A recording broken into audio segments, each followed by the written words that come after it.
iconic mittens, which he wore to the 2021 inauguration. We've already shown a picture of it. It was a great picture. Jen has used her newfound fame to raise thousands of dollars for various charities. So without further ado, please welcome Jen Ellis. Jen.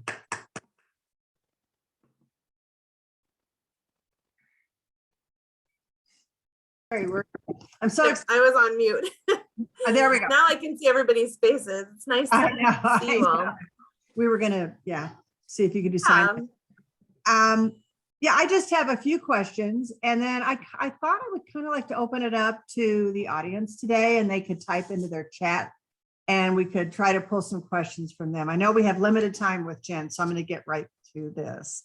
Jen, how has your life changed since the inauguration? I mean, in some ways, in every way, and in other ways, not at all.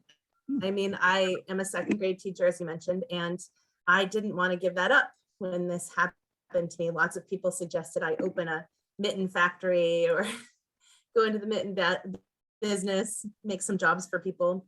But I'm a dedicated teacher, and I have been for over 20 years. And I also am a mother and a partner, and I didn't want to give up the quality of my life to pursue a business that I don't really, I had been making mittens on a small scale, selling them at craft fairs and things like that. But I didn't want to be a factory owner or a huge business owner, but I did want to do something with the inauguration energy, because it was big and it was kind of overwhelming. Actually, it was really overwhelming.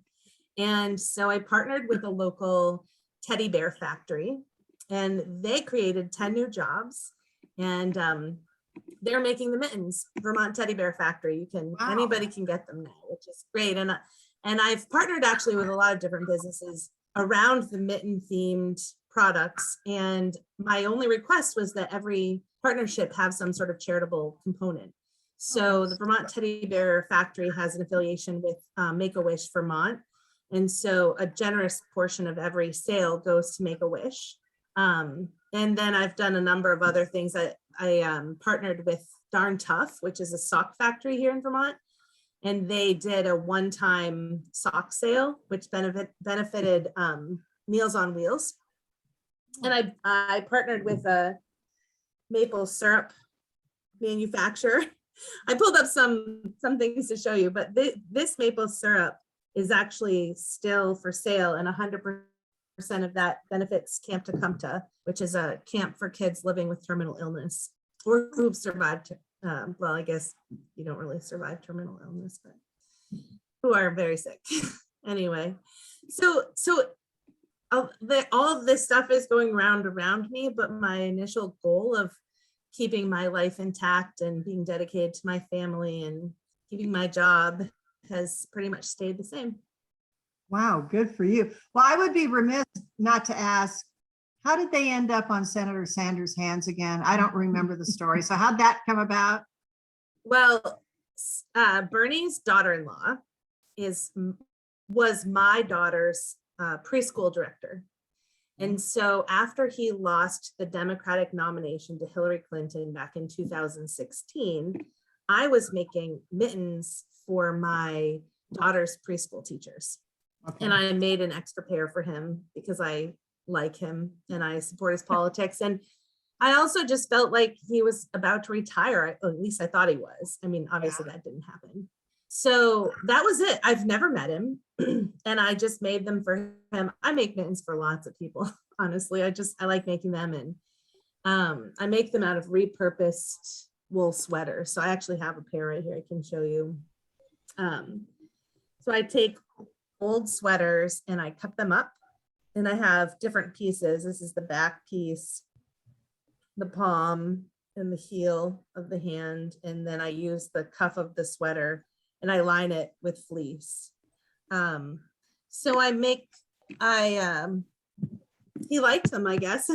He was wearing them on the campaign trail when he ran in 2020. And they became a little bit famous. They were like Vermont famous then. And there were some funny memes then. And at the time I had some for sale, so I sold out. And then the following year, obviously it was the pandemic and we didn't have any craft fairs. And I was really thick into remote schooling and homeschooling my own daughter. And like, it was just a busy time. So I didn't really make any. And when they hit the international stage on Inauguration Day, I didn't have any for sale. And 22,000 people emailed me looking for them, not just for one pair. I mean, people wanted to fill their stores. They wanted to have a pair for everyone they worked with. It was such a great opportunity. Well, so now 10, am I correct? 10 people are now employed making these mittens. Is that right? Yeah, the Vermont Teddy Bear Factory opened sort of like a new category of their sales. They also do pajamagrams, and now they do the Vermont Mitten Company is what they decided to call it. And they hired 10 new people, many of whom are new Americans, which is it's just like a wonderful thing because it's a really good paying job. They employ people full time and give them benefits, and it's a very lovely factory. You know, they give tours, so it's a really well maintained, nice facility, and they make the mittens for anybody. You can go online and just order them. Maybe we should get your link to see how some of us might want to order those in addition to knitting our own, but they're just beautiful. So where do you come by these sweaters? Do people donate the sweaters to you, or do you go to Goodwill, or how do you come about? And are any of them cashmere or? Oh yeah. Now people give them to me. It's funny because now everybody kind of knows who I am, and I'll come home from work and there'll be a giant bag of sweaters on my front steps. And, you know, people know where I live, which is a little weird sometimes because I lived a pretty private life before this happened. And I mean, I've received a lot of fan mail after this. Most of it went to my school because that was my only public profile. But since things have come to my house and they're listed as like the Mitten Lady in Essex Junction, Vermont, or just the Mitten Lady in Vermont, you know, and Vermont is kind of a small place, I'll give you that, but to have that be so much a part of your identity that things will show up on your doorstep from people you don't know, it's lovely and weird. And so, yeah, now people give me sweaters, and now I just make them for charity because I realized pretty quickly that if I sold them or if I tried to sell them, that somebody would, like, I just don't feel like you should charge an enormous amount of money for a pair of mittens. I think everybody should have a pair of mittens, right? Like not getting frostbitten hands in the winter is like basic human right. So I love it that you're moving towards making more mittens for people because I think that people need them. And so I decided to only make mine for charity and for gifts. Oh, that is so cool. That's very cool. How big a town was it Essex Junction? Is Essex that right? Junction. How big a town is that? I mean, not very big. I think it's maybe the third or fourth biggest town in Vermont, which also isn't saying much. Well, but you're a celebrity. That's super cool. I do have a question here, or a couple of questions. How has this helped spread the notion of kindness and generosity to your students? I mean, I feel like that's something we teach all the time anyway. Yeah. And I think that being community minded is kind of a Vermont way, right? Like that's big around here. So I think if I had done anything else, it would have been really frowned upon. I didn't even think of doing anything else, but you know, I think that I talk about it a lot with my students. I think sometimes they are like, "Are you famous?" And I guess the answer is yes, like it or not. But I do try to always talk to them about kindness and about generosity and opportunities to be kind. And a lot of wonderful things happened for them as a result of this. I mean, it's not the class I have now, but the class that I had last year, And we would get packages every single day. And it was so cool. Like publishing companies would send us children's books, and Oh my gosh. the Darn Tough factory sent all of my students socks for Valentine's Day. They also sent socks to everyone in my family. I mean, it was just like one kindness spread to another kindness. And right after the inauguration, that weekend, I was like, you know, I can make some mittens this weekend and see what happens. So I made 3 new pairs of mittens that weekend. Okay. And on Sunday morning, I was invited to be on MSNBC, and I announced 3 auctions. One was for a pair of mittens for Outright Vermont, which is a queer youth organization. One was for a dog rescue because I love dogs. And one was for my daughter's college fund. And the Outright Vermont people harnessed that auction in the most spectacular way. They set up a website overnight, and they set it up so that you could bid on the mittens, but you could also just donate. So a lot of people were wanting to do something nice, you know, to put some money in this pot. And so a lot of the money went there. My parents and all my siblings donated money to Outright Vermont, and they auctioned those mittens off. I think it was for $7,500. And then the person who won them paid for them and donated them back. 7,500. Yeah. That person paid for them and donated them back so that the second place winner could take them and pay for them. So the second place winner did take them and pay for them. So that doubled their profits. And then the business owner who had won them in the first place offered them a match grant of $10,000. Oh my so gosh. if in 1 week they could raise $10,000 from, you know, their donor pool, they would get that doubled, which they did. And also on their website, a lot of people donated things like this little guy, you know, just like look at that little Bernie. Yeah. And little things. And they ended up making $44,000, which started from just a donation of mittens, right? That took me an hour to make, made from trash, basically. I mean, like I use these old sweaters that have moth holes in them, and sometimes they're eaten by mice. But they used that money to add a second week to their summer camp. They do a queer youth summer camp in Vermont. And, you know, people were so isolated due to the pandemic, and I think queer youth were especially vulnerable during that time, and especially looking to connect with other youth. And so doubling their summer camp capacity just made it so they could serve so many more kids at a time that was desperately needed. Wow, that is truly incredible. So the process, so you get these you get the sweaters. Do you wash the sweaters then? Do they have to be washed by hand? Can you tell us a little bit of the process? And again, Sure. Audience, I feel like I'm on a podcast here. If you have any questions, please put them in the chat. But yeah, what's the process of making those, Jen? Well, depending on how tightly knit the sweaters are and how old they are, like if you put a kind of an old sweater in the wash, it'll shrink up to be like cardboard. So if it's loosely knit, I might put it in the wash. I don't hand wash them. Okay. And sometimes I just don't wash them depending on what condition they're in. Okay. And then I cut the arms off, cut them all up. I have a pattern that I use, and then I just sew it together. I'm usually watching trashy TV like The Bachelorette.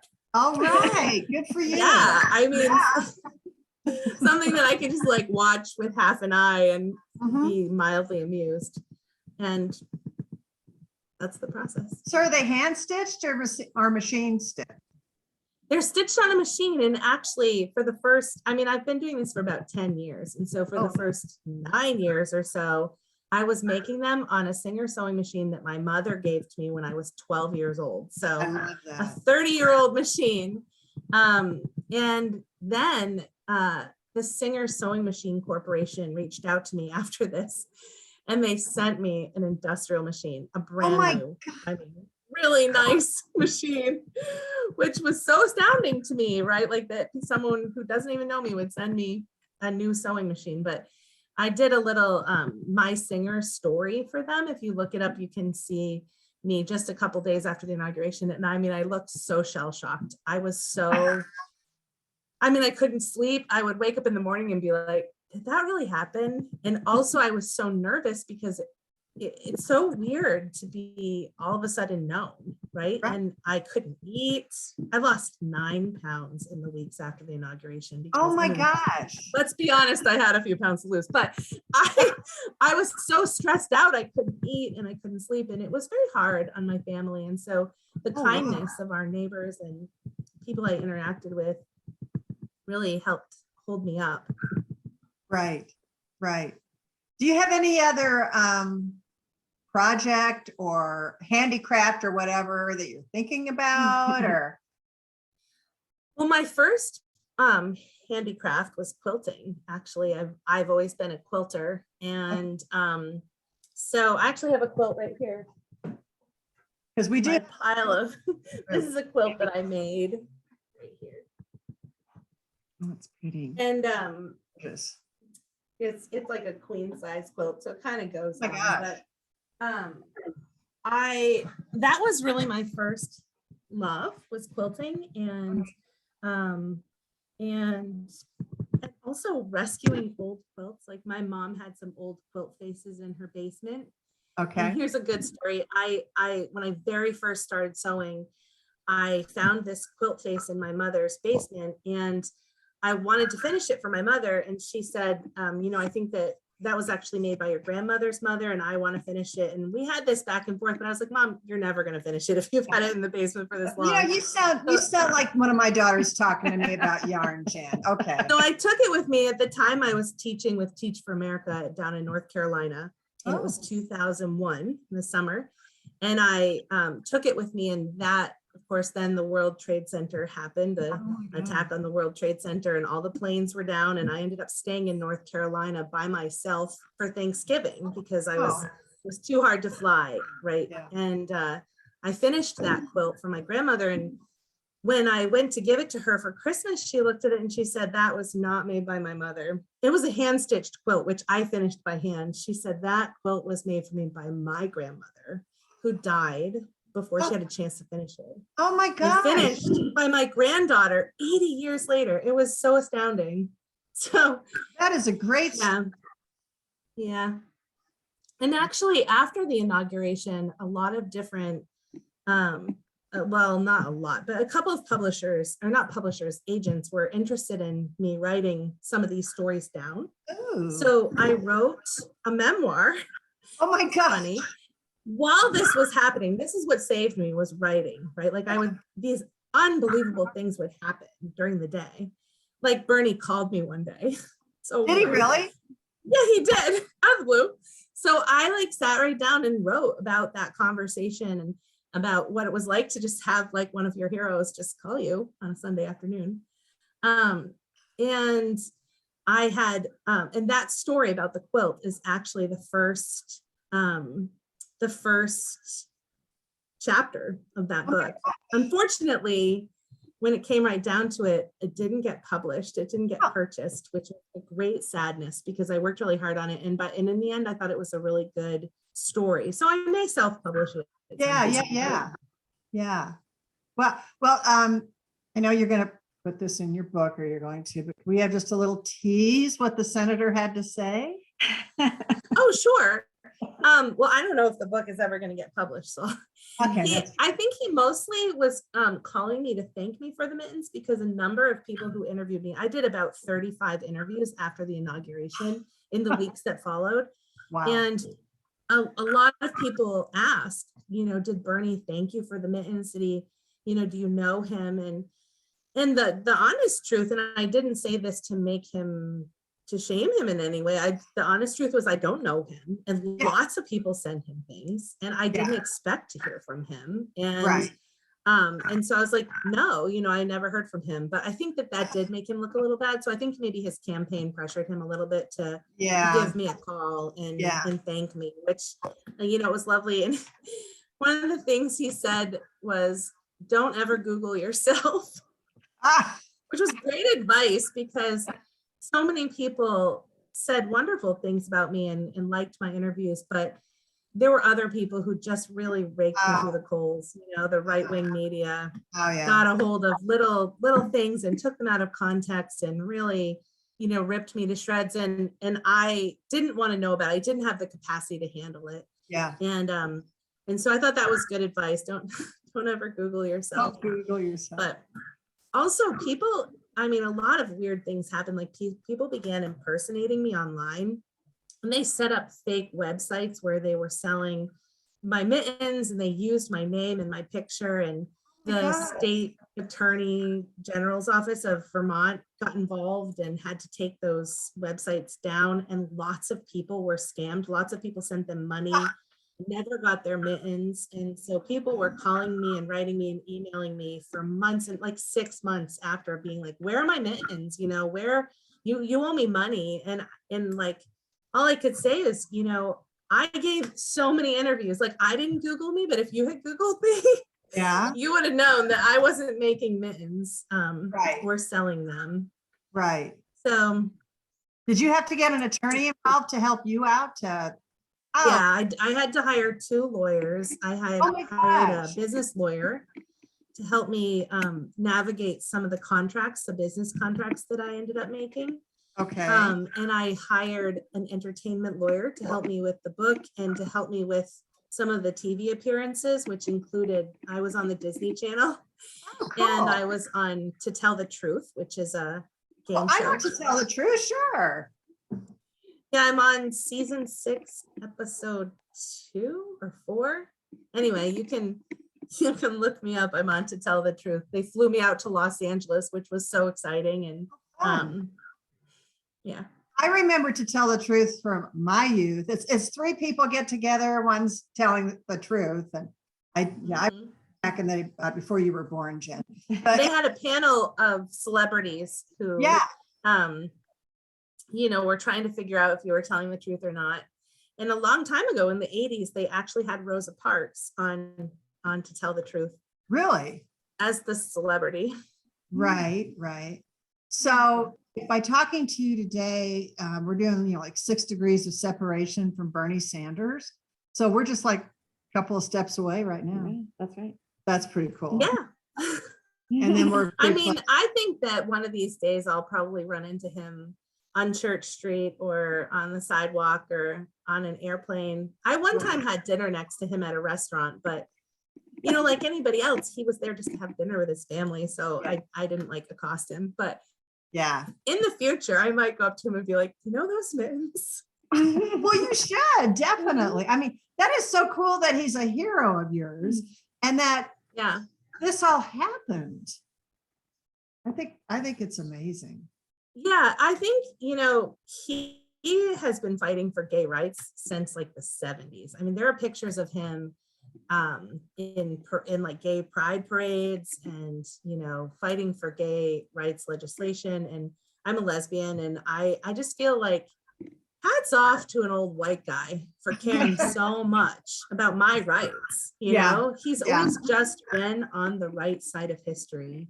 Yeah. And he's a kind person, and he's really smart, and he's just looking out for everybody else, you know? Right. Wow. Well, I think your story is just so exciting. Thank you. Carrie, do you have any questions, or does anybody else have any questions? It seems like we've covered a lot right here. Yeah.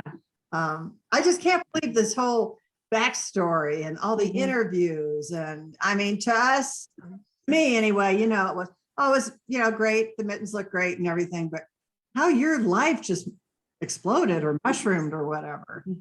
Yeah. And one thing that people don't really know yet is that I did spend a lot of time this past year thinking about my life and taking inventory and considering what my options are. And it's been a hard time to be a teacher. And I feel like I'm burning out. And it's really sad to say that, because that was one of the things that I think people really connected with me about, is that I was a teacher, and like, you know, I have a very accessible, normal life, a life that looks like everybody else's life. And but I did make some money from this experience. A lot of the speaking engagements that I mentioned were paid things, and I get royalties from the Vermont Teddy Bear Company. And so I've actually decided to leave teaching, and I've applied for a graduate program in counseling. So I'm hoping to change jobs and become a therapist in the near future.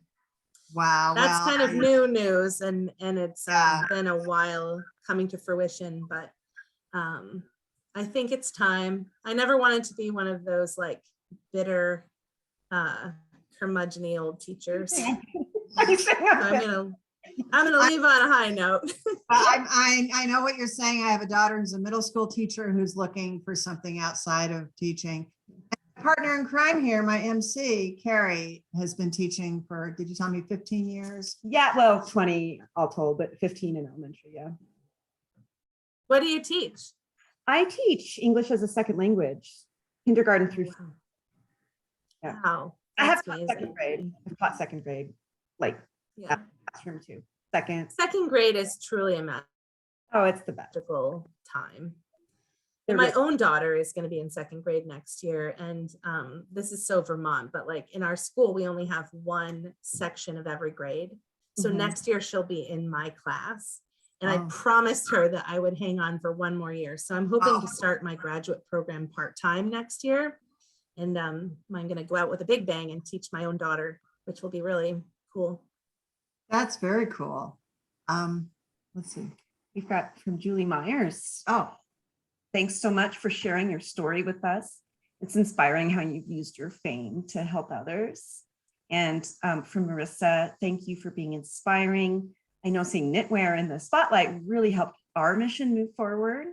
And from Mary Ellen, our executive director, she says, Jen, thank you and all the best wishes for your next chapter. Thank you. Doing counseling.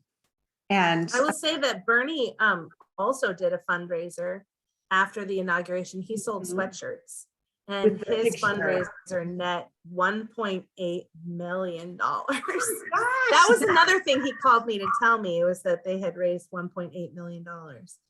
And my fundraising efforts is probably around 300,000. So I like to say that Bernie and I together raised over $2 million for Vermont charities.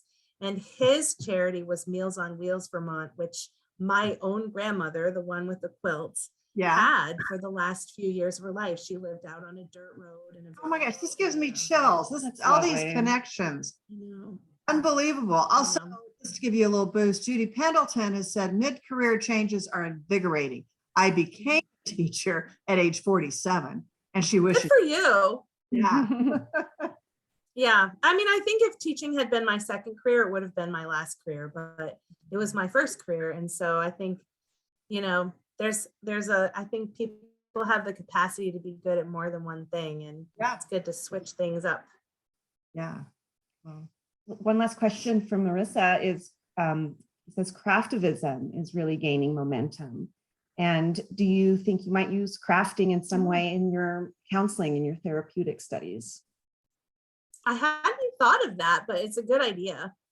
I mean, one thing I talk a lot about in my book is my sort of rocky childhood, and how my middle school teacher taught me how to sew, and how sewing over the years was therapeutic for me. In times when my life would kind of fall apart, I would just sort of pick up a new project and sew a quilt or sew a pair of mittens. And in the time that I was making mittens, lots of things happened. I mean, we lost a baby, we had, some difficult times, and I kept returning to the sewing because it's calming and there's a beautiful product at the end. It's better than folding laundry, which is what I used to do, because also a nice product at the end, right? But like more timeless product when you make a pair of mittens or a quilt or something. And I think that people who turn to crafting for therapeutic means are really onto something. I think you're preaching to the choir here with this group. I know I am, which is why I said that. Yes. But I feel like it's important to say it out loud, right? Like people have their hobbies, and we always talk about how running is so great and it clears your brain, and people should go hiking, and people should do this and do that. And people don't often talk about the benefits of crafting. And the centering aspect of it, and also the beauty of doing it with other people. I used to craft with this other woman. She was the mother of one of my students, and she and I would just solve all the problems of the world every Sunday afternoon. Then we would go and sell our mittens and, pay for a family vacation. It's so much fun to do that. I started a group at church called Wine, and it was, just a lot of good times over the needles. So, audience, if you have any more questions, Jen, we don't want to, we have like 2 more minutes of Jen's time. Last chance. It's okay. I'm actually not in a hurry anymore because I'm a songwriter. And so I was doing a songwriting retreat this weekend, but it was canceled because there a water main break at the lodge. And so I actually am not under a time crunch, but I understand you might be. So you're like a Renaissance. I'm not in a hurry. Renaissance Jen. Well, okay. It doesn't look like we have any more questions. We did cover a lot. That's okay. So if you'd like to stay with us, we would love to have you stay with us. If you want to get off, we understand that too, Yes. But thank you. I will put in the chat how to get the mittens from the Vermont Teddy Bear Factory, and also the name of this, the Mansfield Maple products. You can order those. Put whatever you want in our chat. That's great. You have just been a delight to talk to. Thank you so much. Thank you. Thank you. And we'll be getting your, I don't know what you picked out, a hood. I'm wearing a hoodie. I think I picked out a t-shirt. I'm excited. You got a t-shirt? Okay. It'll be a long sleeve t-shirt. Excellent. Well, no, I went for the baseball shirt. The baseball shirt. Yeah. Very nice. I do find that mittens on a shirt logo, they don't always come off very well because of where the hands are placed. Marissa said we had that discussion, and some of us. So I made some clothing too, because I made a little initiative called Generosity Brings Joy, which has kind of died out a bit as the mitten thing has gotten a little farther away. But I did have some clothing made, and I opted to have the logo just up in the corner so that it wasn't like too handsy on the breast. Well, we had that discussion during the design part. Carrie was designing them. I'm like, some of the older members of Knitting for Peace, we're not going to have that problem really. It's kind of dropped, but some of the younger members are concerned with it. So we feel that we placed them correctly. We'll see how it goes. I was like, good for them for going there. So far, I feel like I've seen a lot. Yeah. We all got it in the first round, and so far it doesn't seem too lewd. No. I'm a grandmother of 5. I think I look okay. So anyway. Okay. I think we do need to probably move on. Jen, thank you. Thank you. Thank you.